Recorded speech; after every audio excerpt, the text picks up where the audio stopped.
Hello, everybody. Let me get the chat going this time. I don't think I got it going last time, so I want to do that. Okay.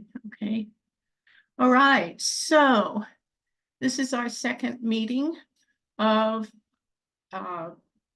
finding the way to our empowerment as women in this current world, which isn't always entirely supportive of where we want to go with our lives at this point. So I'm calling this workshop today, I'm calling it transformation. And the reason I'm calling that is what we did last time, as you'll remember, is we set a magnetic intention, which kicks off an internal process. Sometimes it takes a while, as I mentioned, for you to kind of come online with that, and it can shift as well. So if that shifted for you since we said it, that's perfectly fine. And what I wanted to talk about was how when when you set that deep intention, you're really going deeper than setting goals, as we did talk about. And you're also going to start kicking off all that inner chatter, that self-doubt, those limiting perceptions, the very things that block us from becoming fully actualized, because those parts of ourselves that got left behind a long time ago when we were little kids and were socialized or even traumatized as we were growing up, and that could have happened in our adult life as well, but it locked parts of who we are in the past, and it's unconscious. That's the difficult part, is we don't go, oh yeah, I also have these skills, let me activate these. We're blocked from some of them. So that's what we're going to talk about today, is how do we begin to shift that? So there basically are three areas of relationship that we want to develop. The first one that we're going to talk about today is the relationship with yourself. It's an area where you want to experience growth in, expanding your awareness of all the skills that you have. And it starts to bring forward the rest of your true self as you go through that process. The next area is the connection to the larger field of creativity. We talked a little bit about that in the previous session, and that is expanding your connection to what some people call a higher power. You might want to think of it as goddess, God, Allah, Brahma, that realm which quantum physicists call the field. And, our understanding of reality has shifted as a result of the research done by quantum physicists. It's been 100 years ago now that they realized that at the subatomic level, reality isn't, it's not just this hard table. It is an interacting world of energy and information. And that the way we start to bring it into our lives is to set that magnetic intention. Then what happens is up pops the self-doubts, up pops old habits and old stories about who you are, which is what we're going to work on shifting. So that is really the essential quality of what we're doing, that shifting into a whole new sense of who we are. It's always been there, never went away. And as Rupert Sheldrake said, that information, whether it's to, create an acorn or the information about who you are, it's in the morphogenic field around you. It's never gone away. It's just that we got blocked from some of who we were meant to be. And for some of us, it was pretty traumatic. So let me turn to my next page here. And I wanted to do a recap of some of our previous session, because we looked historically at how did women get so disempowered. And it actually at least goes back to the 17th century and the Enlightenment, because at that time what was happening is we were being redefined as not relevant, as the concept of the elevation of the rational mind came online. And we can think of what Descartes had to say which is, I think, therefore I am. But that didn't include the rest of us. Out went the entire female reality, the respect for women, the original divinity that goes back 25,000 years, actually to the Paleolithic, that the divine was female. And then as that whole male process came forward, we were brought up in it. We didn't even know. Like someone said, it's like water to fish. We didn't even realize that we were trying to become ourselves in an environment that did not reflect back to us all of who we were, and in fact tried to shape us first in the family and then out in society into how little girls were supposed to be and how we were supposed to be as women and what our opportunities were. So Since then, I hear somebody talking in the background. Okay. All right. So it's really interesting because that worldview of reality is basically Newtonian. And Newton lived from 1643 to 1727. So I say it's time for an update.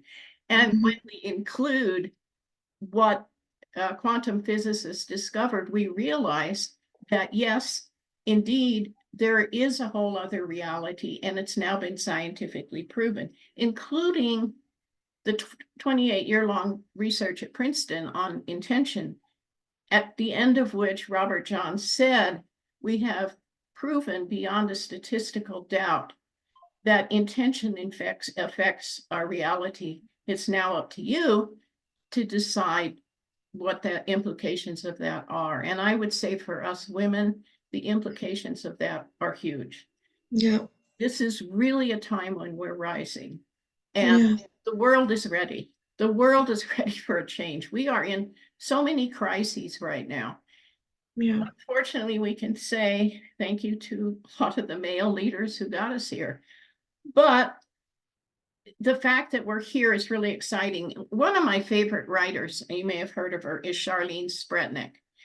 She's written several books. One of her books is called The Resurgence of the Real. Her main point is what's real is that our consciousness functions as a node of creation inside a larger reality. We can't see it, just like we can't see the whole light spectrum. We can't hear it, but it's there. And our consciousness can shift reality. We can create these changes. And I think that's very exciting. So for anyone who wants to be a leader in this whole project, this is really a global project. The Dalai Lama said, I feel, the Western woman is going to lead the changes. I think women all over the world are leading these changes, and just in time, hopefully in time.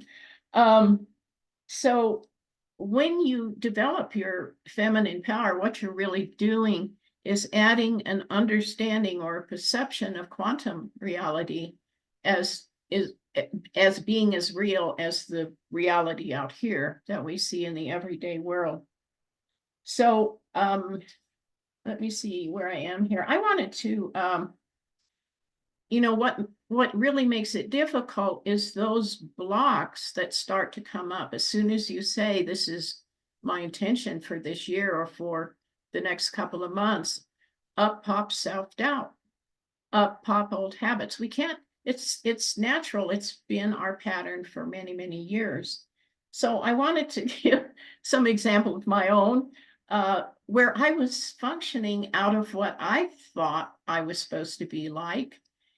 I'll give you an example. I was in a bank in Santa Cruz, and I was getting really poor customer service.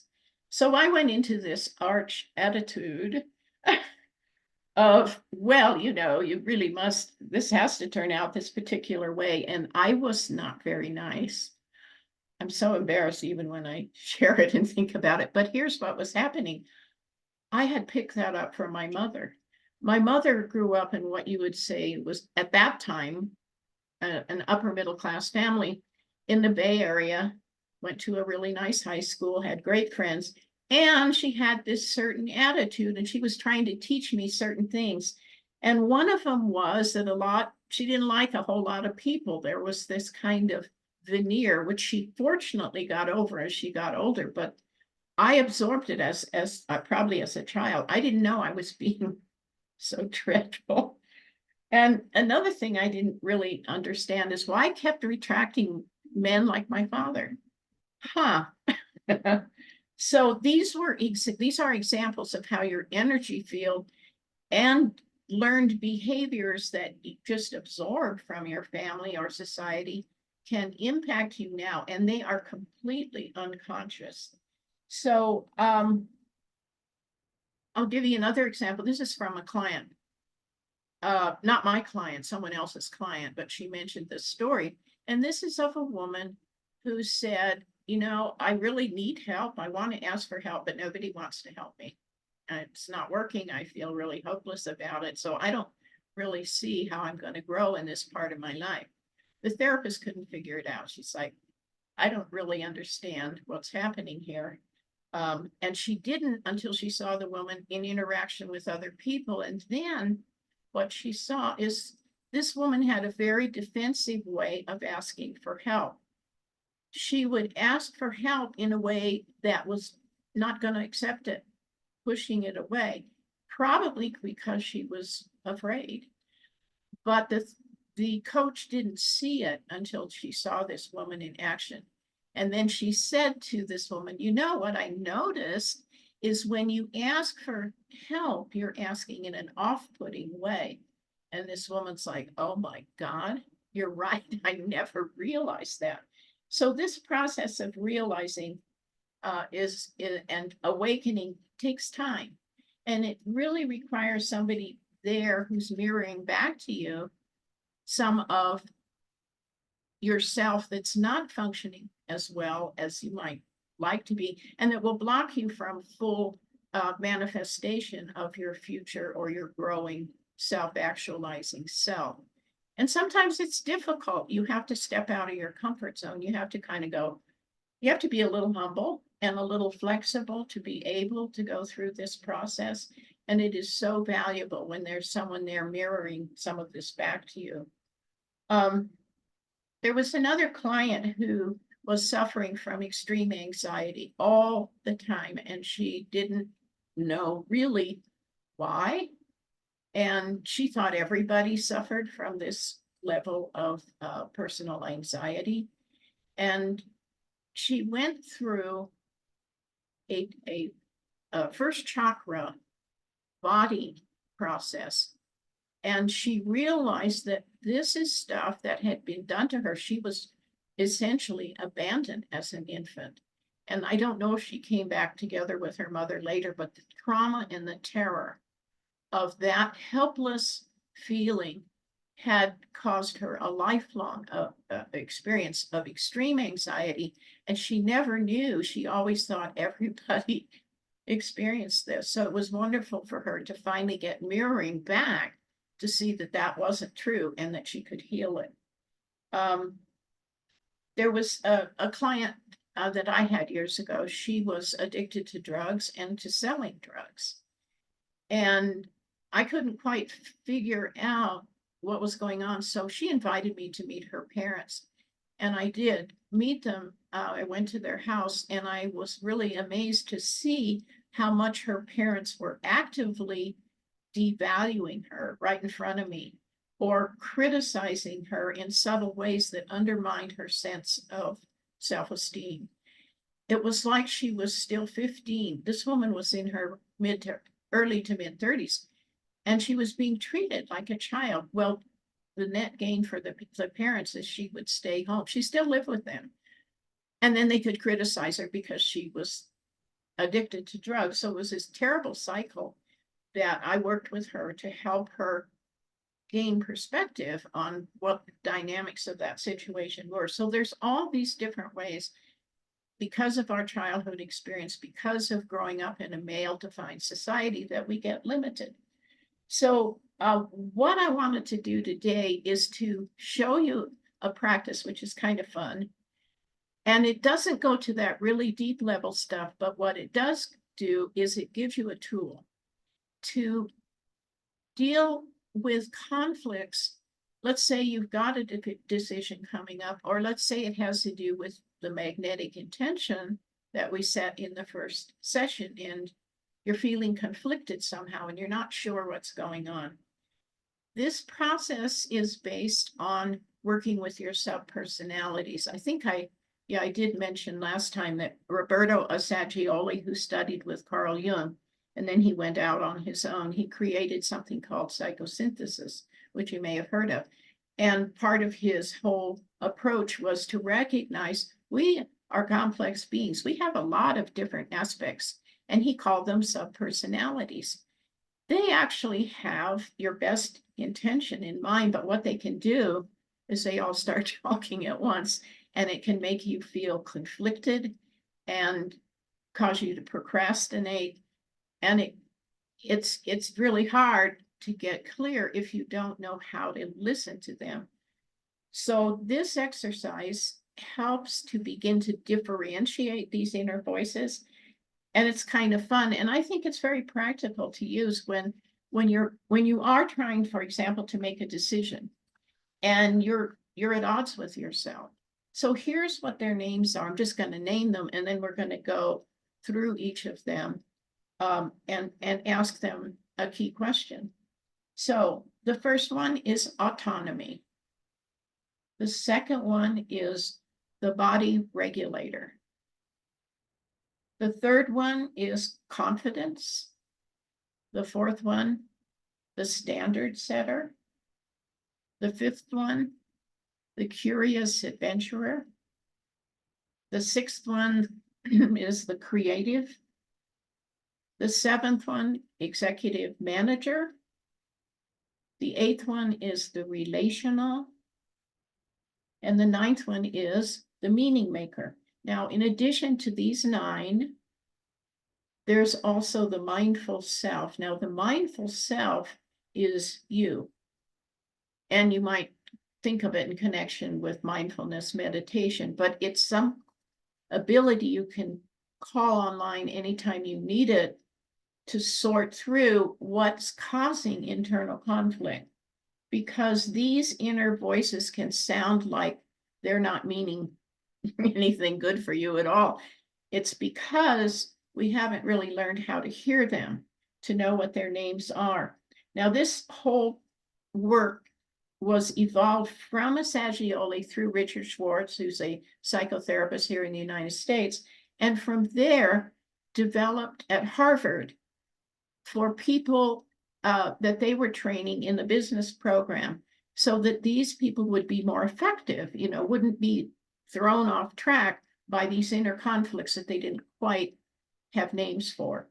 So let's take a look at this well, let me first give you an example. This is kind of funny. This is actually an example from a guy who was in this coaching process. He was very creative, and he didn't like schedules. He didn't like calendars. He didn't want to have a clean desk. What a waste of time.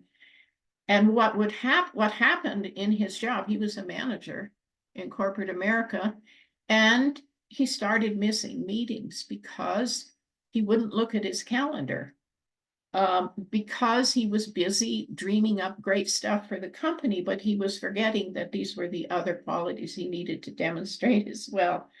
So going through this process, he was able to realize he was going to get fired if he didn't figure out what else he could draw on in himself.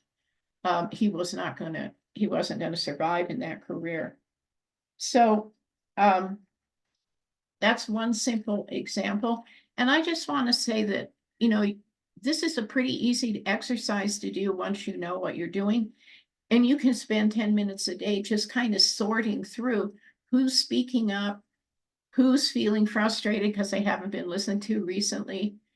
And it begins that process of clearing the relational field. You might recall that we talked about the work and research of British transformational teacher Peter Mary, who works with groups of people, usually management level in corporations and in nonprofits, and even in the schools. And what he said was that in order for that world of the invisible energy that's trying to come into manifestation, instead of precipitating out as particles like it does in the laboratory, it can, what he says, snap into our 3D reality, into our 3D world. But it's important that this next inner ring, which is the relational field, be clear. So when he's working with groups of managers, for example, in a corporation, that means you guys can't be doing all this political chit chat, backbiting, or whatever you're doing, because this manifestation, that field of conflict is going to, you're not going to manifest the whole project in the best way possible. So in terms of our personal life, we want to clear that. And that's what this exercise can start, is a process of organizing and clearing the relational field so that you can download ideas, creativity, so you can notice synchronicity, so that you're just more clear, more centered. And then, of course, the innermost ring is actually that 3D world that we live in everyday reality. So when you learn how to listen, you'll start pulling all of these parts together into one whole. And you'll learn to decode some of the language of your emotions. You'll discover strengths or aspects you didn't really know you had, or that you were not really in touch with. And it starts to give you a sense of self-mastery. And that's a wonderful place to start grounding yourself, so that you are really fully present, that when you want to present yourself in a meeting or wherever, you can do that. You're connected in a more holistic way with yourself. So I'm going to introduce each subpersonality and then just show how we relate to them. The first one is autonomy. Autonomy is really important. It's very important for us women. It's that feeling that you really need to be the author of your life. If I were to select any one of these 9 that are most repressed in women, it's autonomy. They really took some of our autonomy away when they told us how we're supposed to be as little girls, when the society said, this is how you should be. And we learned how to look out there for feedback about whether we were, behaving right, dressing right, looking good, whatever. It takes us out of our own autonomy. So I think this is very important for women. And lacking autonomy can cause a lot of stress, because you're not quite centered and you're distracted, but you're not quite sure, whether to go in where all those chit chat negative voices might be chattering away, or should I look out here? And that's an oscillation research has shown that women do. Instead of having that center, that sense of groundedness in your own autonomy, a lot of women will look out here for self-definition, or they'll go in. And they never really taught us that we do have inner wisdom. There was nothing in the culture or the schools to teach us that. So autonomy is very important. So think of, something you want to, you might be dealing with, or maybe it has to do with the magnetic intention that we set last time. And so here's what you do. You say, hello, autonomy. What do you think about this situation? Hello, autonomy. What do you think about the situation that I'm dealing with right now or wondering about? And the second one is the body regulator. We have to have equilibrium in our physical bodies. If ever there was a culture to drive women off equilibrium, it's this male culture where women are more stressed out than ever. Women are working full time. Women are handling the household and the family. The net result is exhaustion. It's very hard to hang on to that sense of it's okay to take time for myself. This gets into the area of boundary setting. Women have trouble setting boundaries because they taught us you are one of the key aspects of being feminine is always caring for others, always being there for others. How very nice. But they never said we got to also be here for ourselves, that self-care is related to keeping our body in regulation. And what happens is men can go on this go-go path of working multiple hours because they can run on testosterone. But we run on adrenaline, which exhausts our adrenals, and or we run on cortisol, which of course can make us gain weight.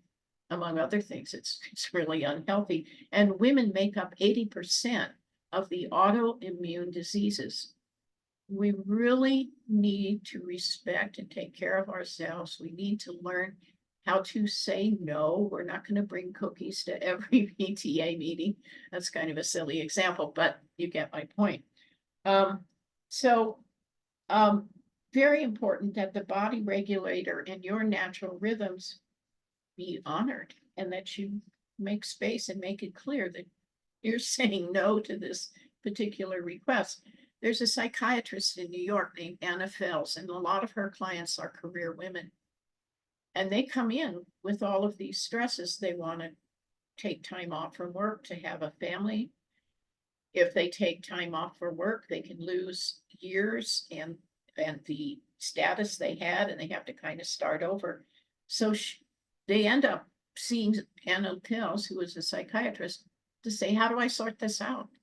How am I going to have a family? How am I also going to have a career? So if anybody wants to be an activist in behalf of family leave and adequate child care, there's an important area. So now we're going to say, hello, body regulator. What do you have to say about this situation that I'm looking at right now? Hello, body regulator. What do you have to say?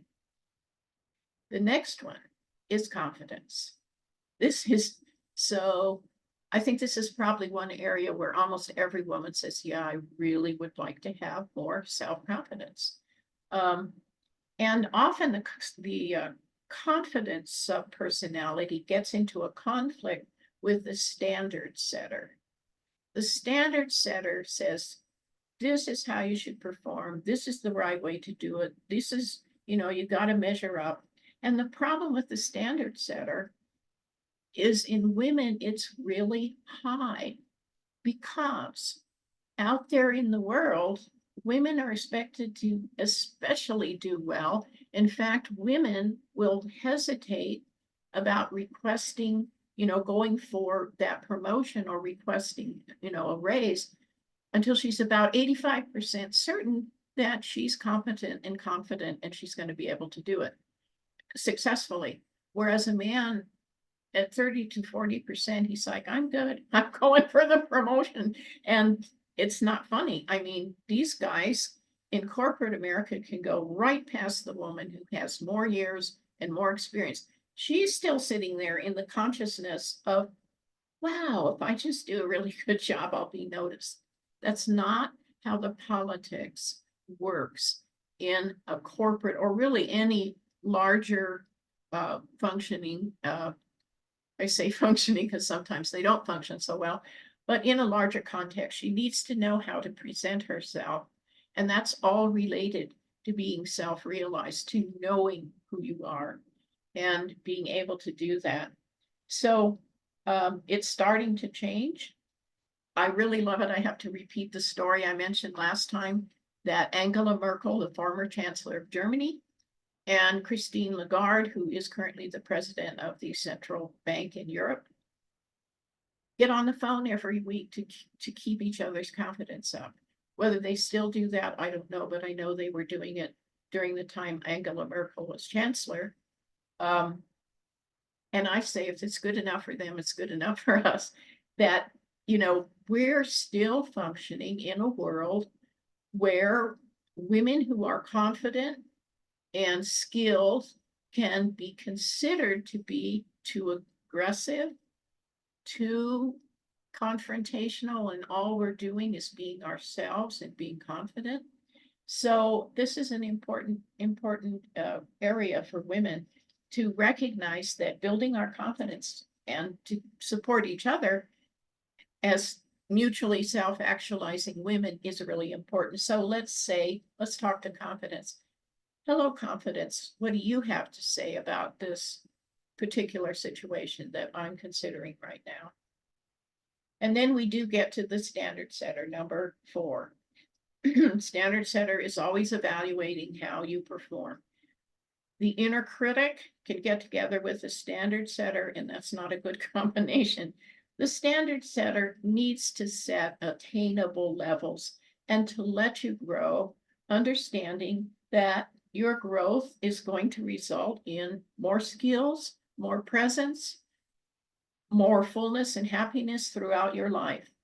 So we want to be conscious of when it's the standard setter talking and when it's the inner critics. Okay. So when we don't do well, we want to have that growth mindset and say, okay, I didn't do this as well as I could have. What can I learn? How can I get better? That's that confident, grounded in yourself question. Unfortunately, what women tend to do is to make it about who we are. Men will say, oh, I can do that very well. I guess I need to raise my skill level. I need to get better. My behavior wasn't the greatest. Whereas a woman will say it's about her character. It's about herself somehow at a deep level. That's very painful. So we want to know that our standard setter can be our friend, but we need to understand and separate the standard setter from the inner critic. So we want to ask standard setter, okay, hello, standard setter. What do you have to say about this situation? The next one is the curious adventurer. I like this one.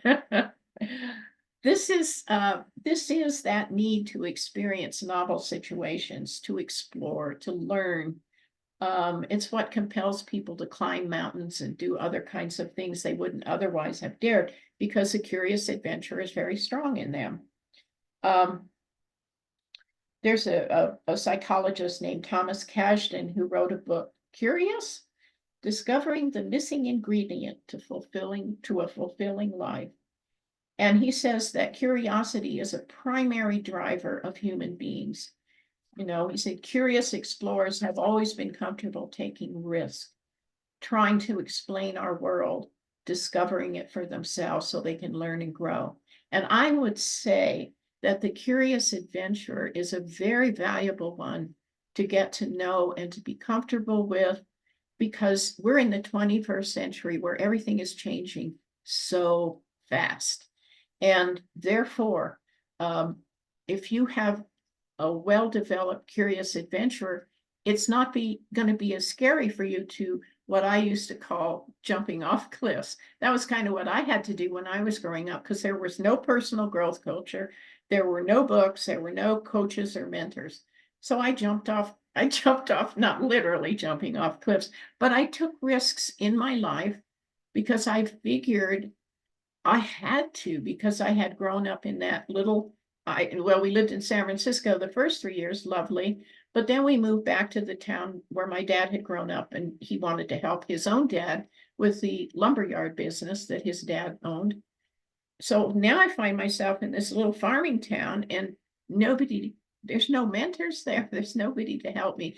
So when I took my first leap was to go from that tiny town to Los Angeles and start at UCLA. I was scared to death. I didn't understand the culture. I didn't have the right clothes. My friends were all, I had never met people like them, Armenian friends, Jewish friends, all these interesting people, but I had no language. So that curious adventure has always mattered to me a whole lot. I trust her. I think she has good common sense overall and isn't going to literally lead me off a cliff. So let's ask our curious adventurer. Hello, curious adventurer. What do you have to say about this situation? And the next one is the creative. We really have a need to be generatively creative in our lives and spontaneous. So the creative works best when we're a little bit unplugged from the usual rational mind and we get to just kind of daydream, wander around, brainstorm, be impulsive. Um, because that kickstarts the flowing of the juices, sometimes just playing. Um, and I would also add that when we're more in that state of creativity, just letting it flow, we're actually closer to the collective unconscious and the source of creativity. Our boundaries have thinned, and that's really important. Some people have very rigid boundaries, and it's very hard for them to really understand creativity. They're more oriented towards, get it done, and these are the rules and stuff like that. So the creative is a very, very important uh, place for women to be strong because we are being called to help create a different kind of world. I just feel very strongly about that and how our leadership and our style of management, it's already been observed that our style of management works really well in corporate America because we include everybody and we listen and we notice details.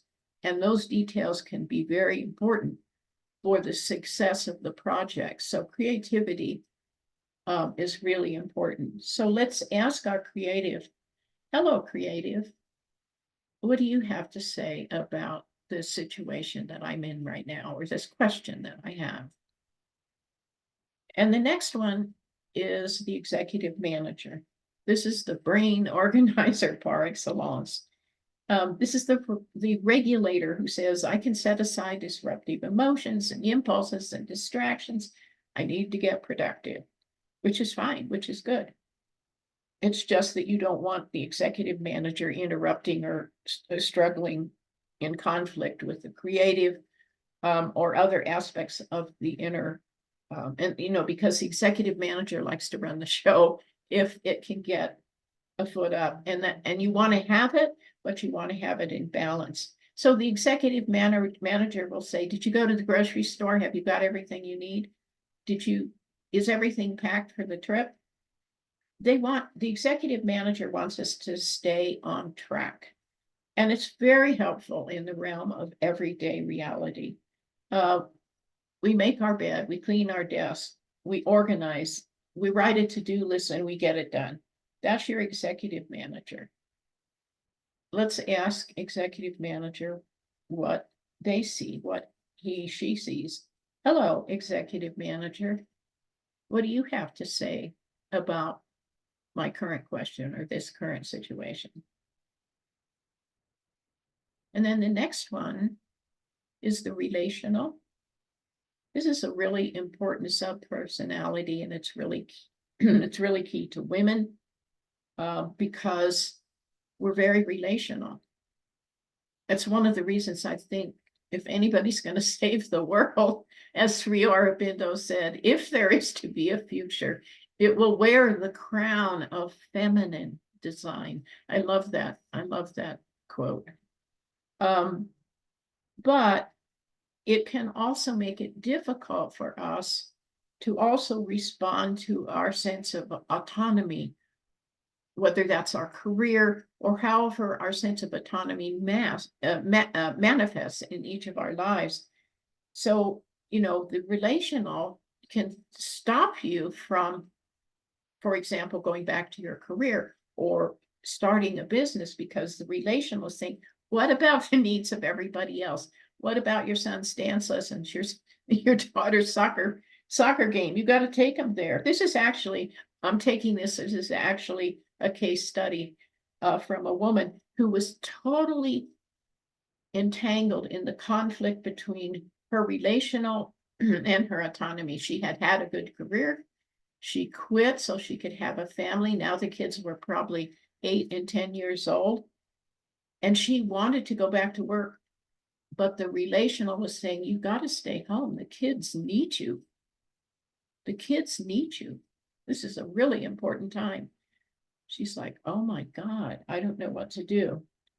So by listening to both of these aspects of herself, she was able to realize that there were answers if she could just think of them. And one of them was to ask her husband to help a bit, to hire a housekeeper, somebody to be with the kids until she got home from work. And what was interesting, she did go back to work.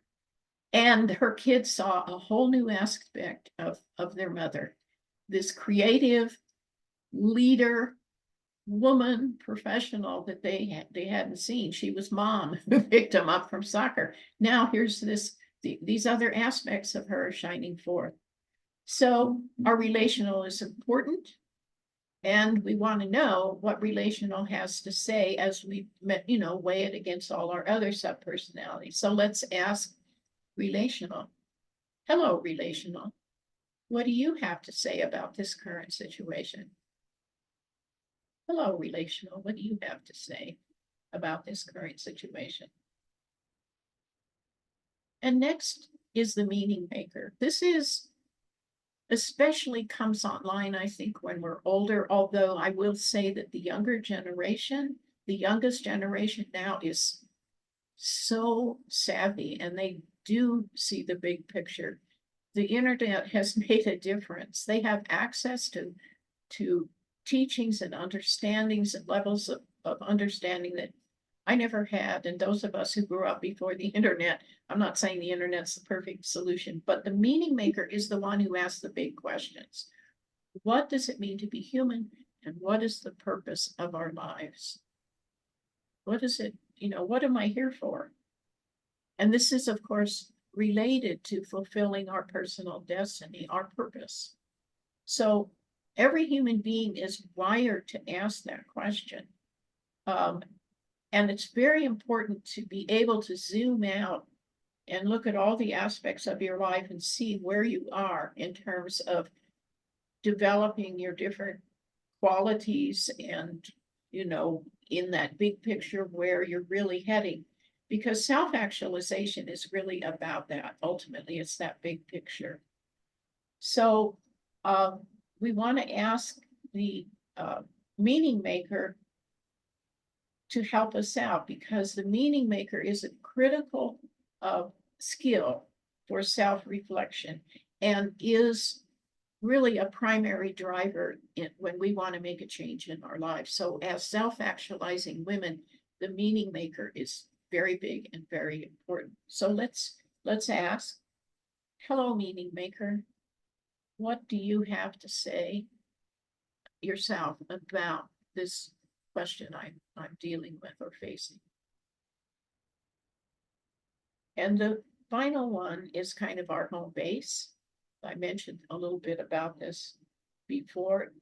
It's the mindful self. It's us stepping back and looking at the whole panoply of who we are, what we're capable of, what are the areas where we want to grow, how do we bring all of these very interesting parts of who we are into a whole. And they talk about, wholeness. This wholeness in ourselves can take some work if there's an area where we're stuck. And there is hardly a woman who doesn't get stuck in certain areas. So we have to step out of our comfort zone in certain areas in order to grow. And at the same time, when you can step back and have perspective, your inner critic doesn't get to say, well, you didn't do that well, so you're just a big flop. No, we learn not to make it part of our character. This just has to do with a growing edge. So I would say a key quality that the mindful self knows about is that you have growing edges, and that's absolutely okay. In fact, it's great. So those are the parts of this process, and it will give you, it doesn't go deep into those unconscious places because this is a conscious process. Oops, someone's knocking on the door. I think it's the maintenance man, but it's past his time. Well, somebody will get it. Okay, so the mindful self isn't any one of these different, sub-personalities. It's not the creator. It's not the confidence person, but it is this grounded place where you can always come from, and accepting yourself that you have growing edges, that sometimes it doesn't look so pretty. But I'll tell you what, when you can be authentic with people, it gives them permission to be authentic, to not be perfect, to have fun, to hold that playful edge, attitude that we talked about last time. That kind of, I don't know, but I'm open and I know I'm growing and I'm downloading some interesting stuff and I'm starting to notice some synchronicities. This is very different from just learning skills. So this is a process that we're in as self-actualizing women. So that's pretty much what I wanted to share with you today. And next time, what we're going to do is we're going to look at how we deal with those other parts that are deeper. That can take a little more time. And I'm going to talk about the ways that that process can roll forward and you can get some support in unearthing the very places that have blocked you. I don't know if I mentioned, I don't think I did, one of the places where I was blocked as a young woman unconsciously. It was because in my own family, I wasn't allowed to speak. I literally, if my mother said something critical, I couldn't answer because it was called talking back. Does anybody remember that one? Talking back, don't talk back. As a result, I didn't develop conversational skills. I knew there was somebody in here, but I was very reserved about it. And the interesting thing is I excelled at public speaking. It was one of my favorite classes in high school. I won awards for public speaking, and it dawned on me recently, oh my gosh, of course. I couldn't have a voice at home. The culture didn't really, there were certain things you could be, like have babies, get married, have babies, in that order, not the babies first. But I didn't have a voice in my personal life. Therefore, guess where I took my voice? Public speaking. And then as an activist. So that's kind of the way we sometimes lose track of some of who we are. And I'm telling you, this popped into my mind 2 weeks ago. It doesn't really shift anything for me right now. I'm not going to go out and do public speaking again right now, but it made me aware of how this stuff can be unconscious for decades. And if it's a place that's blocking you in terms of doing what you want to do now with your life, you want to get some support to unearth it and go, oh, wow, look at that. That's not, I was blocked there and now I understand it. And that's why I think these coaching sessions and these awakening sessions that women all around the world are having are so, so important, whether it's supporting each other in our self-confidence. Sometimes women do writing classes to unearth this stuff, but we're going to look at a really good process that I've become aware of to help you awaken to those qualities in yourself that are really going to move you forward, and how to realize that the things that were blocking you are just old habits. I think your story is really important. I love hearing people's stories because that's how you got where you are, and women are amazingly resilient.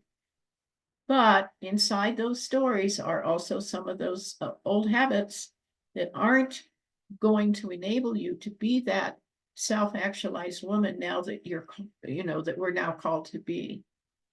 So if any of you have questions, let me know. You can put it in the chat now, or we can talk about it next time. I will send out a recording, so if you didn't get all of the notes for this, from this session, you can listen again and pick up on it. With that, I think we're done a little early.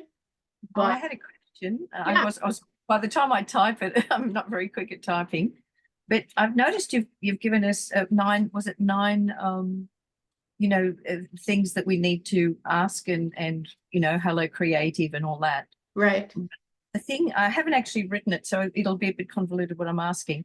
But basically, all of these bullet points, I'll call them, is Okay. when we're asking ourselves. Yeah.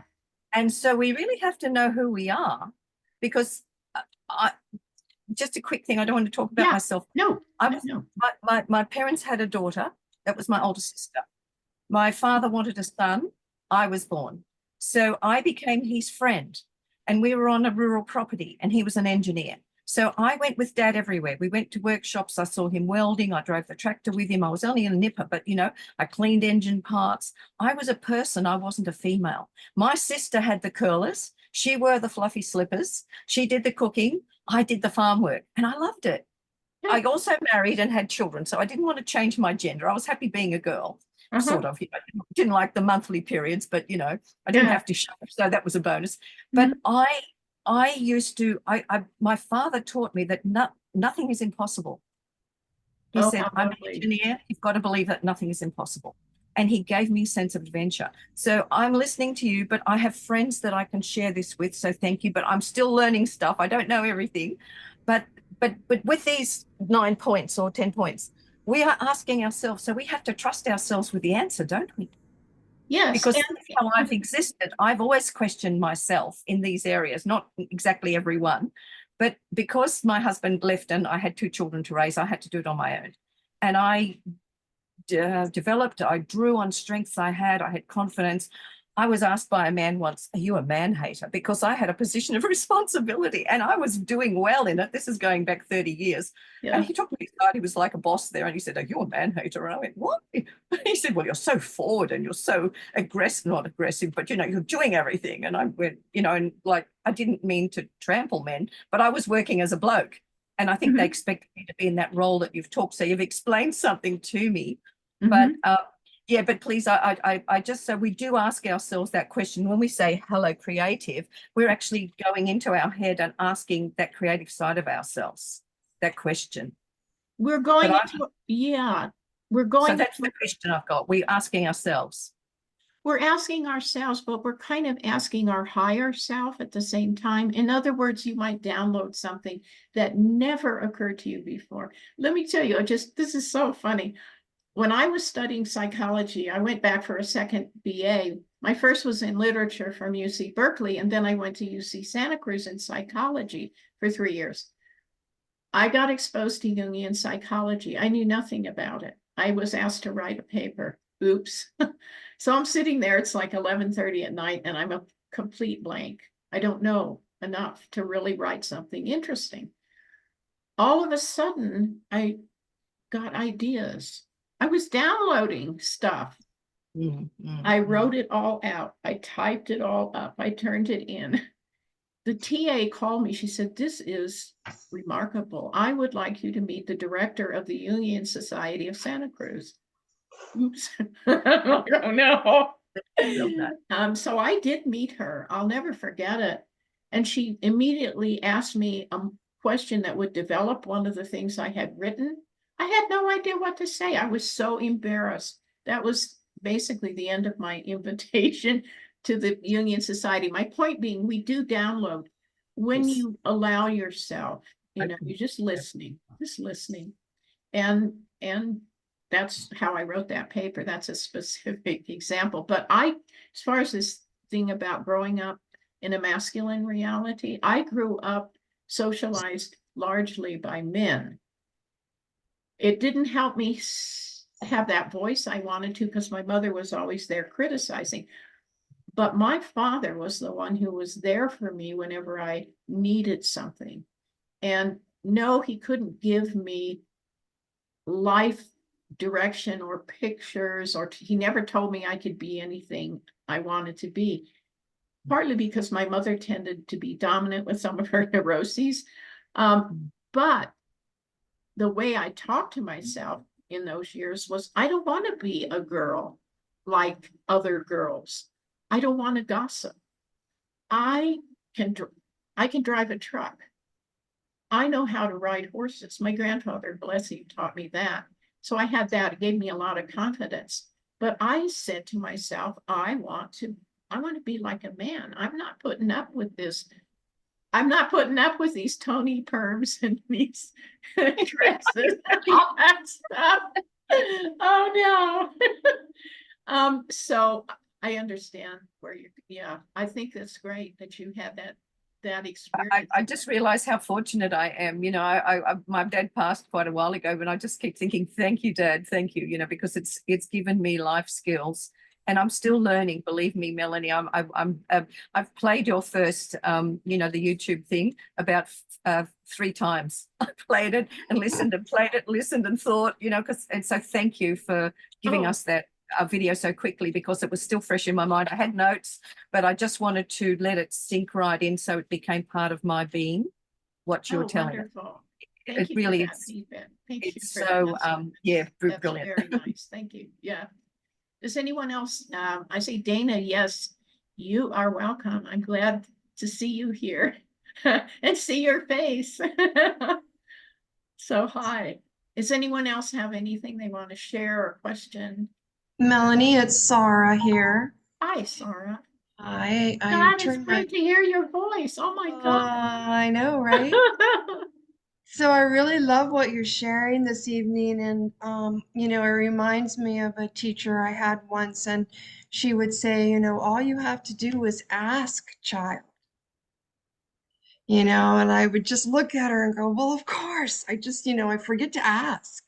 So Mhm. I really like, you know, this, it's like a template, you know, of of of checking in and asking Mhm. what wants to be revealed. So there is that co-creation relation to ourselves and our higher, you know, being, divine. Right. That great. And That that great. bridge, you know, this is a nice template of that bridge, and I can see where you can go deeper with each one. Like if you were in a yoga pose, you might, you know, be a good place to ask the body regulator, you know, while I'm in savasana, or you know what I mean? So I Yeah, that's see the interesting. I depth, hadn't thought of that. Yeah. yeah, I see the depth of where you can go with each one of these areas. So it's very beautiful. Thank you so much. You are really welcome. It's great to hear from you and to see you here. Thanks. Anybody else? Anybody else have anything to share? Okay. Dana, I think you're on mute. If you could unmute, because we can't hear you. Oh, is she? I didn't even notice she. I saw her lips moving, but I wasn't sure if she was.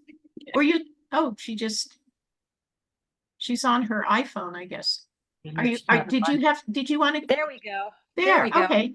Yay. Yeah. Yeah, I was just wondering, I was thinking life is like a dance between all these different parts, where each Yeah. one lead.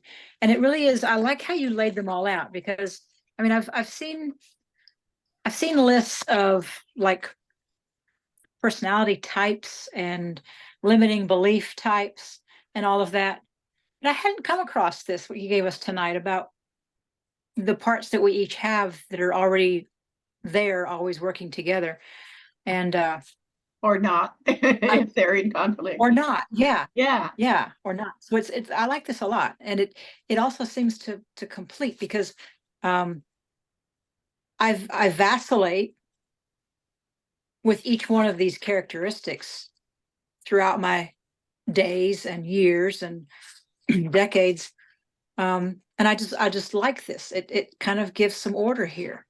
I'm often like that creative person you were talking about, who was about to lose his job because he was disorganized. I love the creative part, and Yeah. it's been really wonderful. A long time ago, I learned that the difference between a standard setter and the inner critic, Mhm. and that the inner critic is all just based on all of our Mhm. limiting beliefs and stuff. Mhm. But then I fell prey to my inner critic for all those years, and kind of fell back into old habits. And in the last few years, I've really been breaking out of that with different people's viewpoints and things. And I like how you put this here. It's like, oh yeah, this does give like a good framework to where I've been rambling and making breakthroughs the last few years. And I like this a lot. Yeah, I thank like, you for that feedback. When I and found it, I liked it too. I didn't mean to. And I'll Yeah. tell you one thing too, the context that you have this in the context of yesterday's whole focus on the evolution of our teaching of how to be women, how to be feminine, how to be females as we grow up for all these decades.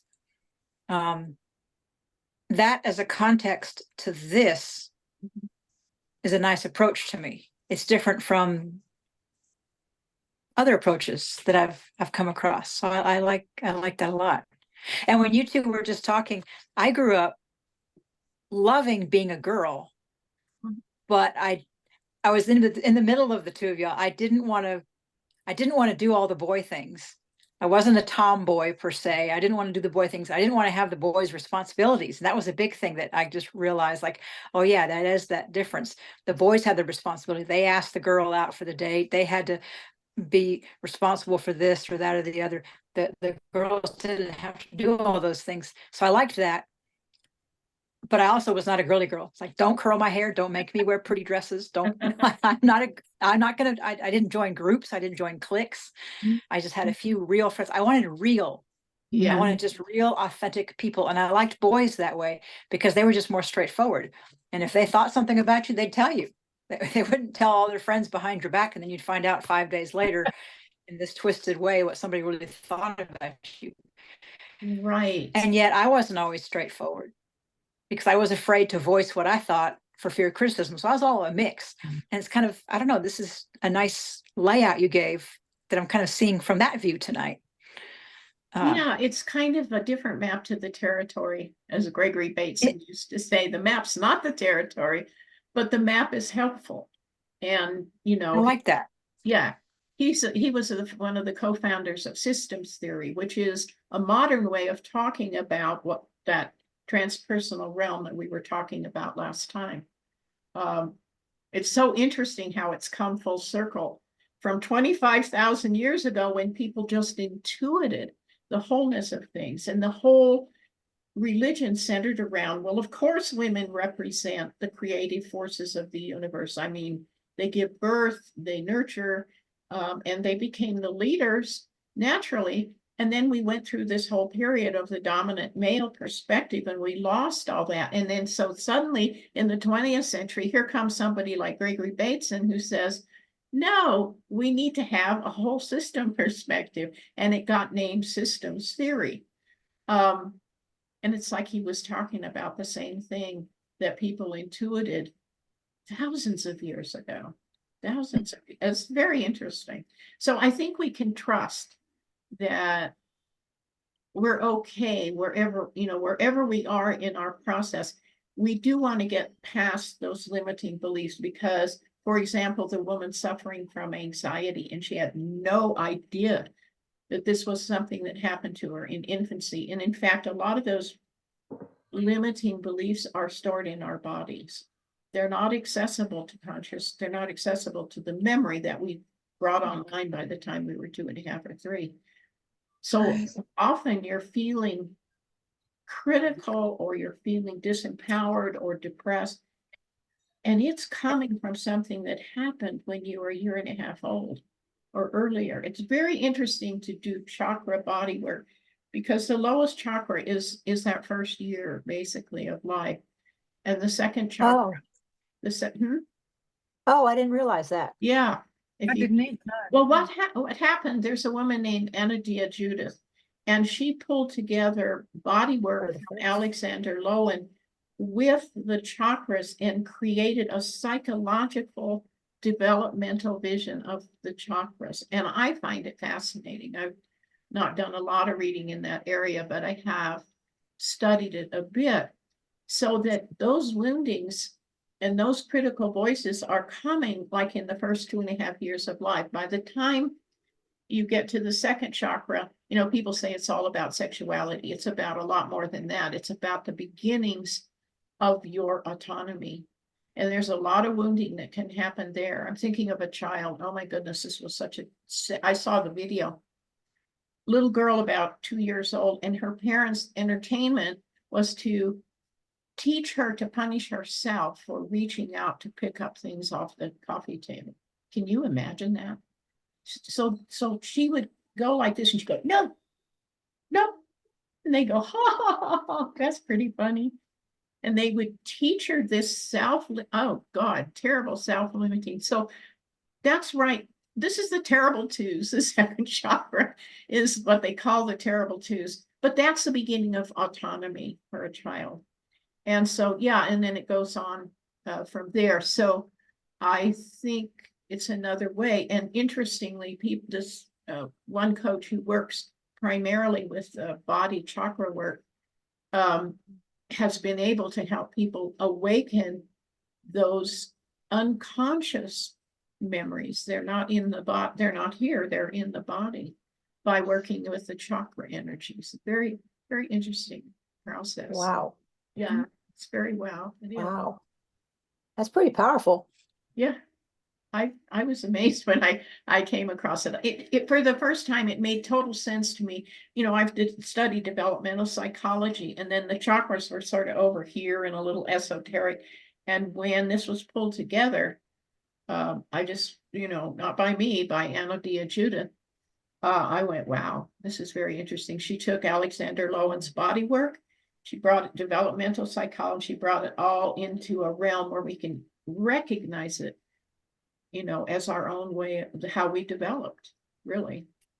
So yeah. Anything else? Okay, well, this has been really fun. That was interesting. Yeah, this has been fun. So I will see you on day after tomorrow. And we will talk about some of the processes that people have developed to help you get to those. I mean, not just the body work, but other ways as well, to get to some of that deeply hidden source of some of the places where we still block ourselves. And we are always in this process. So welcome. Yeah. Wherever you are. And we're moving forward. Yeah. Okay. Thank you. You are Well, welcome. thank you, Melanie. You are Good welcome. night. Good night. Good night. Good night. Good night. Good night.